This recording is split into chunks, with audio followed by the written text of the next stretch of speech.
Vous faites bien de nous suivre, vous êtes sur Reflet d'Afrique Télévision. Tout de suite, le point consacré à l'actualité africaine. Commençons par le Cameroun pour parler de la lutte contre la vie chère.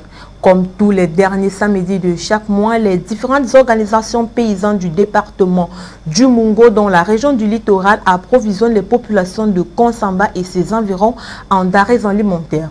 Sous fond de mini-comice agro-pastoral, cette initiative de ces organisations paysannes a pour but de valoriser les différents produits issus des champs, approvisionner le panier de la ménagère à moindre coût et promouvoir la consommation bio. Un rendez-vous qui rassemble à chaque fois les ménagères, les revendeurs et les potentiels acheteurs qui bravent certaines intempéries pour se ravitailler à des prix concurrentiels. Mais à chaque secteur d'activité, ces réalités, ces organisations paysannes éprouvent d'énormes difficultés. Malgré l'encadrement de Codas Caritas, ces organisations se heurtent entre autres aux problèmes de main-d'œuvre, du coût élevé des intrants, de l'évacuation et la commercialisation de leurs produits. Face à ces difficultés, celles-ci ne cessent de plaider pour un accompagnement du gouvernement à travers la Chambre d'agriculture au secteur agricole pour mieux booster leur production, surtout les rendre plus accessibles à la commercialisation. Toujours au Cameroun et en culture, la deuxième édition de Best Talent Cameroun se prépare. Elle se tiendra le 25 février prochain. L'information a été rendue publique au cours d'une conférence de presse organisée le 31 janvier dernier à Douala. Le promoteur de cet événement, Olivier Dill, a annoncé que pour cette édition, 30 trophées sont en compétition dans 6 catégories, notamment l'art musical, l'art cinématographique, médias, art textile, légende, et la nouveauté de cette édition est la remise de 15 prix spéciaux aux légendes par le comité d'organisation. 2 trophées du vote populaire King and Queen, roi et reine, seront également remis aux lauréats.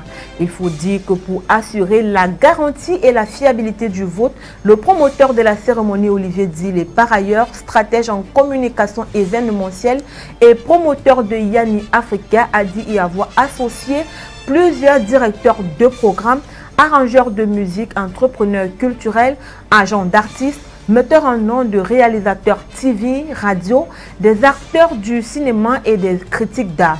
À titre de rappel, Best Talent Cameroun est un événement qui prime les meilleures performances des personnalités de l'art et des médias. Ces votants sont prédéfinis et consultés par le comité d'organisation en fonction des catégories. Ces derniers proposent les noms des personnalités à récompenser sans liste de nominés. La somme des votes est ensuite comptabilisée par le jury circonstanciel et les meilleurs sont célébrés au cours d'une cérémonie solennelle. Pour cette édition, les meilleurs de chaque catégorie seront soumis au vote populaire du public afin d'avoir le premier Best Talent Cameroun pour tout domaine d'activité confondu. Parlons décentralisation au Cameroun où un concours sera bientôt organisé pour former 930 personnes en administration régionale. En sa qualité de premier vice-président du Conseil camerounais des élus parlementaires et territoriaux Concept, Gilbert Timi Evouna informe l'opinion publique de l'ouverture d'un concours pour le recrutement de personnes intéressées par l'administration régionale. L'idée est de recruter 930 auditeurs stagiaires en administration régionale qui vont suivre un stage professionnel de formation en administration régionale d'une durée de 6 mois allant de mai à octobre 2022 et ceci dans les 10 régions du Cameroun, financé par le programme parlementaire d'accompagnement et d'appui à la décentralisation du Cameroun de PAD, Cameroun Parlement. C'est l'Institut panafricain d'administration et de décentralisation IPAD qui assurera le volet technique de la formation. Il faut noter que le but de ce projet de formation est de permettre aux conseils régionaux d'atteindre efficacement l'objectif fixé par le président de la République Paul Biya en décembre 2021. En effet, dans un décret du 28 décembre 2021, le président de la République a défini l'organigramme type de l'administration régionale et a donné 6 mois aux conseils régionaux pour pourvoir les postes en personnel administratif.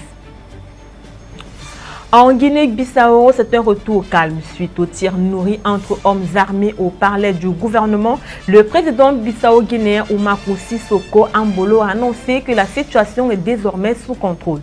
Il faut dire que la situation a été très confuse hier mardi 1er février 2022 dans la capitale du pays, alors que se tenait un conseil extraordinaire des ministres présidé par le président de la République. Selon certains témoignages récoltés par les agences de presse sur les lieux, c'est en début d'après-midi que les tirs de bazooka et de mitraillettes ont commencé à retentir. Des militaires ont encerclé le palais du gouvernement où se déroulait le conseil de ministres et celui-ci a été interrompu. Certains militaires ont tenté en vain d'investir les lieux. Alors que les rumeurs l'annonçaient mort ou capturé, le président Oumarou Sissoko Embalo a confirmé à plusieurs médias qu'il est libre et en bonne santé. Selon des sources gouvernementales, le chef de l'État a été exfiltré du palais du gouvernement et a été conduit au palais présidentiel. C'est donc à la suite de ces événements que le président Oumarou Sissoko a tweeté en annonçant que la situation est sous contrôle gouvernemental. Il a par ailleurs remercié la population de Guinée-Bissau et toutes les personnes au-delà de son pays qui se sont inquiétées pour son gouvernement et lui. Après son tweet, le président s'est présenté devant la presse. Entouré du Premier ministre, du vice-premier ministre et du ministre de la Justice, le président Oumarou Sissoko Embalo a remercié les forces de défense et de sécurité du pays d'avoir empêché le coup d'État qui constitue une atteinte à la démocratie. Les assaillants auraient pu me parler avant ces événements sanglants ayant fait plusieurs blessés graves et des morts, a regretté le chef de l'État sans toutefois en préciser le nombre. Dans un communiqué publié quelques heures après les tirs de feu et avant l'annonce de l'échec du coup d'État, la communauté économique des États de l'Afrique de l'Ouest CEDEAO a condamné cette tentative de coup d'État et tenu les militaires responsables de l'intégrité physique du président Oumarou Sissoko Embalo et des membres de son gouvernement.